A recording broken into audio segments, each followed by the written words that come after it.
যেসব আলামতে ধরে নেবেন আপনার ছেলেটা বিপদগামী হচ্ছে, মানে ছেলেটা নষ্ট হয়ে যাচ্ছে, এমন কিছু সিম্বল আজকে আপনাদেরকে আমি বলে দিই যে আপনার ছেলেটা কখন বুঝবেন যে এই ছেলেটা নষ্টের দিকে চলে যাচ্ছে। এই আলামতগুলো একটু খেয়াল করবেন ইনশাআল্লাহ। কারণ আপনার জীবনে আপনার মূল অ্যাসেট হচ্ছে আপনার সন্তান। আপনার জীবনে মূল সম্পদই হচ্ছে আপনার সন্তান। সন্তান যদি ভালো থাকে এই সন্তান আপনাকে জান্নাত পর্যন্ত নেবে। সন্তান যদি খারাপ হয়ে যায় এই সন্তান কিন্তু আপনাকে জাহান্নামেও নিতে পারে। এই জন্য কিছু বিষয় বাপ মাকে, মানে প্যারেন্টিং, এটা আপনাকে বুঝতে হবে। সন্তান কখন ভালো হচ্ছে কখন খারাপ হচ্ছে এগুলো যদি আপনি বুঝতে না পারেন আপনার সন্তানকে আপনি নিয়ন্ত্রণ করতে পারবেন না। আল্লাহ সুবহানাহু ওয়া তাআলা কি বলছেন? ইয়া আইয়ুহাল্লাযীনা আমানু কু আনফুসাকুম ওয়া আহলিকুম নারা। নিজেরা জাহান্নামের আগুন থেকে বাঁচো, পরিবারকে জাহান্নামের আগুন থেকে বাঁচাও। সন্তান আল্লাহ তাআলা আপনার কাছে আমানত রেখেছেন। এখন এই আয়াত প্রমাণ করে সন্তানের দ্বীনি শিক্ষা এবং চরিত্র গঠন এটা মূলত মা বাপের দায়িত্ব। এক নাম্বার, যদি চরিত্র গঠন এবং দ্বীন সন্তানকে আপনি না শিখাইতে পারেন তাহলে এই সন্তান কখনো আপনার কল্যাণকামী বা দিনদার সন্তান হবে না। এক নাম্বার। দুই নাম্বার, নামাজ থেকে দূরে চলে যাওয়া। ফাখলাফা মিন বাদিহিম খলফুন আদাউস সালাত ওয়াত্তাবাউশ শাহওয়াত। তাদের পরে এমন এক জাতি এলো যারা নামাজ নষ্ট করলো এবং প্রবৃত্তির অনুসরণ করলো। এমন এক জাতি আসলো, এটা সম্পূর্ণরূপে হারাম। আপনি আপনার সন্তানকে দেখতে পাচ্ছেন যে ছেলেটা নামাজ পড়ে না, ছেলেটা দিন মানতেছে না, ছেলেটা দিন ফলো করতেছে না, এই ধরনের কোনো ছেলের আপনি যদি অ্যাটিটিউড দেখেন তাহলে জানবেন যে ছেলেটা বিপদগামী হতে বেশি সময় লাগবে না, ছেলেটা বিপথে চলে যাচ্ছে। এরপরে গেল দুই নাম্বার। তিন নাম্বার, মোবাইল এবং ইন্টারনেটে অতিরিক্ত আসক্তি। একটা ছেলে যদি আপনার গেম নিয়ে বিজি থাকে, টিকটক নিয়ে বিজি থাকে, অশ্লীল ভিডিও, পর্নোগ্রাফি, রাত্রেবেলায় এই যে চ্যাটিং ফ্যাটিং এগুলো নিয়ে যদি বিজি থাকে, এই ছেলের ব্যাপারে আপনি আশঙ্কা করবেন যে এই ছেলেটা নষ্ট হয়ে যাওয়ার সম্ভাবনা রয়েছে, নষ্ট হয়ে যাওয়ার সম্ভাবনা রয়েছে। তাকে যখন নামাজের কথা বলছেন স্যাত করে উঠতেছে, রেগে যাচ্ছে। দিন মানার কথা বলতেছেন সে রেগে যাচ্ছে, ইসলাম মানার কথা বলতেছেন সে রেগে যাচ্ছে। এই ছেলের ব্যাপারে সতর্ক থাকবেন। এরপরে চার নাম্বার, হঠাৎ রেগে যায় এবং একাকী সে চলাচল পছন্দ করে, একাকিত্ব সে খুব বেশি পছন্দ করছে।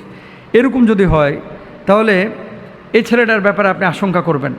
বন্ধু বান্ধবের সাথে সময় দিচ্ছে বেশি, বাসা বাড়িতে সময় দিচ্ছে কম। যেমন পরিবার থেকে দূরে থাকতে পছন্দ করছে, রুমে একা একা থাকতে পছন্দ করছে, বেশি বেশি রেগে যাচ্ছে, কথা কম বলছে। হ্যাঁ, এগুলো হরমোনাল পরিবর্তনের কারণে অনেক সময় হয়। কিন্তু যদি দেখেন যে ছেলেটা একেবারে পুরোটা তার মোটিভটা চেঞ্জ হয়ে যাচ্ছে, আপনি সতর্ক হন। ইয়াকুম আল কিযবু আস-সিদকু ইউনজিবু আল কিযবু ইউহলিক। মিথ্যা মানুষকে ধ্বংস করে, সত্য মানুষকে মুক্তি দেয়। যদি ছেলেটা বেশি বেশি মিথ্যা কথা বলে জেনে নেবেন যে এই ছেলেটা ধ্বংসের দিকে চলে যাচ্ছে। পরিবারকে সম্মান না করা। ফালা তাকুল্লাহুমা উফ। আল্লাহ তাআলা বাপ মার সামনে উফ শব্দ, মানে এমন কোনো আচরণ করতে না করেছেন যেটার কারণে বাপ মা কষ্ট পায়।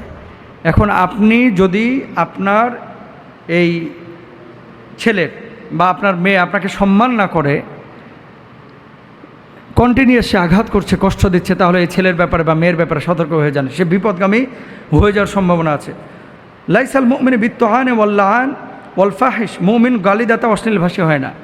আপনার ছেলেটা যদি বেশি বেশি গালমন্দ করে, আপনার মেয়েটা যদি গালমন্দ করে, জেনে নেন মানে নষ্ট হয়ে যাওয়ার সম্ভাবনা আছে। সিগারেটের প্রতি এবং মাদকের প্রতি তার চরম লেভেলের আগ্রহ, নষ্ট হয়ে যাওয়ার সম্ভাবনা আছে। রাত জাগা এবং রাত করে বাড়ি ফেরা, সন্দেহজনক আচরণ, এগুলোতে বাচ্চা কাচ্চা নষ্ট হয় বেশি। পড়াশোনার প্রতি অনীহা, গান বাজনা, অশ্লীল কন্টেন্টের প্রতি আসক্তি, ইসলামী পরিবেশ অপছন্দ করা, এগুলো অপছন্দ করছে। ধরে নিতে পারেন ছেলেটা আপনার নষ্ট হয়ে যাওয়ার সম্ভাবনা আছে। এই জন্য কী করতে হবে? বাপ মাকে ওগুলো বুঝতে হবে। বোঝার পরে নিজে ওরকম একটা পরিবেশ তাকে দিতে হবে ছোট থেকেই। যদি দিতে না পারেন তাহলে এগুলো ধ্বংসের মধ্যে আপনার ছেলে পড়ে যেতে পারে, আপনার ছেলেটা বিপদগামী হতে পারে, আপনার ছেলেটা বিপথে চলে যেতে পারে। এজন্য ছোট থেকেই কাঁচাই না নোয়াইলে বাস পাকলে করে ঠাস ঠাস। প্রত্যেকটা বাপমার উচিত ছোট থেকে বাচ্চাদেরকে এইভাবে টেক কেয়ার করা। আল্লাহ বুঝদান করুক, আমিন। ঈদকে কেন্দ্র করে নিষিদ্ধ কাজসমূহ কী কী, যে বিষয়গুলো আমরা অনেকেই জানি অনেকেই জানি না। আপনারা আলোচনা করে থাকেন মাঝে মাঝে যে এই কাজগুলো করা যাবে না, সে কাজগুলো যদি একটু রিমাইন্ডার দিতেন। ভুলে গেছি, উনি বলেছেন। এরপরে লিখেছেন, ঈদকে কেন্দ্র করে আমরা দেখি অনেক ভাই যারা কষায় না কিন্তু কষায়ের কাজ করেন, এরপরে হাত পা কেটে ফেলেন। ক্ষতিগ্রস্ত হন। এ থেকে বাঁচার উপায় কি?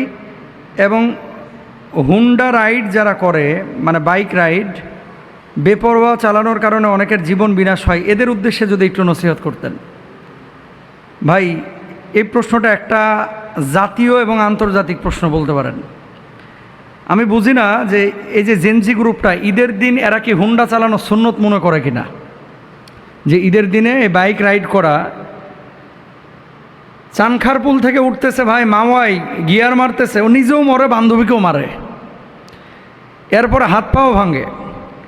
রাত্রিবেলায় আমি কালকেও দেখলাম যে বাইক চালাচ্ছে ভাই, মনে হচ্ছে বিমানের আগে চলে যাবে, এরকম অবস্থা, উঠতেছে খালি। কেন? জীবনের মায়া নাই? এগুলো বাপ মারও দোষ আছে, ছোটো থেকে এগুলো শেখায় নাই, হয়তো বা বোঝায় নাই, একসময় মানে বিভ্রান্ত হয়ে গেছে, একসময় বেপরোয়া হয়ে গেছে। ঈদের দিনের আনন্দ এটা যেন গুনাহে পরিণত না হয়, এদিকে বি কেয়ারফুল, আমাদের যত্নবান থাকতে হবে। 1 নাম্বার, ওয়ালা তুসরিফু ইন্নাহু লা ইউহিব্বুল মুসরিফিন। অনেক বাড়িতে খানা দানা এত আয়োজন করেন, 42টা আইটেম, সন্ধ্যার পর পরের দিন এই খাবারের দেখাচ্ছে অধিকাংশই পড়ে আছে, কেউ ধরতেছে না। ঈদকে কেন্দ্র করে আপনার কেনাকাটা, আপনার বাজার ঘাট কোনো কিছু তো অপচয় করা যাবে না, এটা গুনাহের কাজ ঈদকে কেন্দ্র করে। 1 নাম্বার। 2 নাম্বার, গান বাজনা, এটা ডিজে পার্টি করেন, উঁচু আওয়াজে গান বাজনা করেন চাঁদ রাতে, ঈদের দিন, ঈদের রাত্রে, সম্পূর্ণরূপে হারাম। অমিনান নাসি মাই ইয়াশতারি লাহুয়াল হাদিস লিউদুল্লাহ আন সাবিলিল্লাহ। কিছু মানুষ অযথা কথাবার্তা ক্রয় করে এবং মানুষকে আল্লাহর পথ থেকে গুমরা করার জন্য। কোনো মানুষ অন্যায়ভাবে এভাবে গান বাজনা করতে পারবেন না, এটা জায়েজ নাই ঈদকে কেন্দ্র করে। 3 নাম্বার, ওয়ালা তাবাররাজনা তাবাররুজাল জাহিলিয়া। জাহেলি যুগের নারীদের মতো সৌন্দর্য প্রকাশ করা যাবে না। যে ঈদকে কেন্দ্র করে আপনি বিউটি পার্লারে গেলেন, সেজে গুজে এমনভাবে প্রকাশ করলেন নিজেকে যে সারা বছর বোরকা পরেছেন, এখন আপনাকে দেখে বোঝার কায়দা নাই যে আপনি কি মুসলিম নাকি অমুসলিম, এরকম কোনো অ্যাটিটিউড করা যাবে না। 4 নাম্বার, কোরবানির পশুর সাথে নিষ্ঠুর আচরণ করা যাবে না। 5 নাম্বার, কোরবানি নিয়ে অহংকার করা যাবে না। 6 নাম্বার, রাস্তা বন্ধ করে কোরবানি করা যাবে না। অনেকে রাস্তা বন্ধ করেন, ভড়িটারে ওখানে ফাঁসায় রাখে মেন রাস্তায়, 7 দিন যাবৎ মুসল্লিদেরকে কষ্ট দেয়, মানুষকে কষ্ট দেয়। দিলেন কোরবানি সওয়াবের জন্য, আপনার গুনাহের কারণ হয়ে যাবে এটা, কারণ ইদাউল মুসলিম হারাম। এই যে মুসলমানদেরকে কষ্ট দেওয়া, এটা কি নিষিদ্ধ। ঈদে আতশবাজি এবং বিস্ফোরক ব্যবহার, ইন্নাল মুবাজ্জিরিনা কানু ইখওয়ানা শায়াতিন। আপনি যে পটকা ফোটাচ্ছেন, এটা দিয়ে জাতির উপকার কি, মানুষের উপকার কি? কোনো উপকার নাই, ফোটাচ্ছেন, নিষিদ্ধ ভাই, এই কাজগুলো করবেন না, আল্লাহ বুঝদান করুক। বাইক রাইড দেখেন, ওয়ালা তাকতুলু আনফুসাকুম, নিজেদেরকে আল্লাহ তাআলা বলছেন নিজেদেরকে ধ্বংস করে দিও না। ওয়ালা তাকতুলুন নাফসাল্লাতী হারামাল্লাহু ইল্লা বিল হক, কোনো নাফসকে হত্যা করা এটা আল্লাহ তাআলা মানুষের জন্য হারাম করে দিয়েছেন। বেপরোয়া রাইড শেয়ার করতে গিয়ে অনেকে আপনারা হুমকির মধ্যে পড়েন। ওয়ালা তুলকু বিআইদিকুম ইলা তাহলুকা, নিজেদেরকে ধ্বংসের দিকে আপনারা ঠেলে দেন। শরিয়া এটা নিষিদ্ধ করেছে, শরিয়া। যারা এই কাজগুলো আপনারা করছেন, না বুঝে করছেন, প্লিজ, আপনার জীবনের মূল্য আছে। আপনি মারা যান, আপনার বাপ মা কষ্ট পায়। আপনি হয়তো বা কর্মক্ষম একজন যুবক ছিলেন, অনেক সম্ভাবনা ছিল আপনাকে দিয়ে। আজকে এই যে এইভাবে বাইকটা রাইড করে আপনি যে জীবনটাকে শেষ করে দিলেন, এটা তো আপনি নিজে আত্মহত্যার সামিল, তো আত্মহত্যার সামিল। আপনি কেন এভাবে বেপরোয়া রাইড শেয়ার করেন? কেন এভাবে বাইক নিয়ে টানাটানি করেন? কেন এভাবে এই পাঙ্কু কাটিং, চুল কাটেন, ছাপরিদের মতো কেন আপনার চলাফেরা হবে? কেন আপনি বাইকের এমন আওয়াজ মানে করে রাখছেন, লাগায় রাখছেন, একজন অসুস্থ মানুষের কলজা কেঁপে ওঠে, হৃৎপিণ্ড কেঁপে ওঠে? কেন এগুলো করেন? এগুলো প্লিজ করবেন না। বাপ মাকে বলবো যে এগুলোর ব্যাপারে কেয়ারফুল থাকেন, কারণ আপনার ছেলের এই ছোট্ট একটা ভুল তার জীবনটা ধ্বংস করে দিতে পারে। কসাই যারা আছেন তারা তো প্রফেশনাল, কিন্তু যারা কসাই না, এই দিনে কসাইয়ের কাজ করছেন, কাটাকাটি করছেন, সতর্কতার সাথে কাজ করবেন।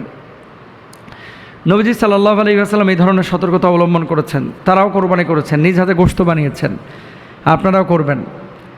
এরপরেও যদি তকদিরে কোনো কিছু ঘটে যায় তাহলে সেটা তো ভিন্ন বিষয়। অনেক রিক্সাওয়ালা ভাইয়েরা যারা পারেন না অথচ বলেন যে আমি পারি, এটা মিথ্যা, এটা ধোঁকাবাজি। কুল্লুকুম রায়ন ওয়া কুল্লুকুম মাসউলুন আন রাইয়াতিহি, প্রত্যেকে দায়িত্বশীল, প্রত্যেকের দায়িত্বের ব্যাপারে জিজ্ঞাসিত হবেন, এই জন্য এগুলোর ব্যাপারে বি কেয়ারফুল থাকবেন। আল্লাহ তৌফিক দান করুন, আমিন।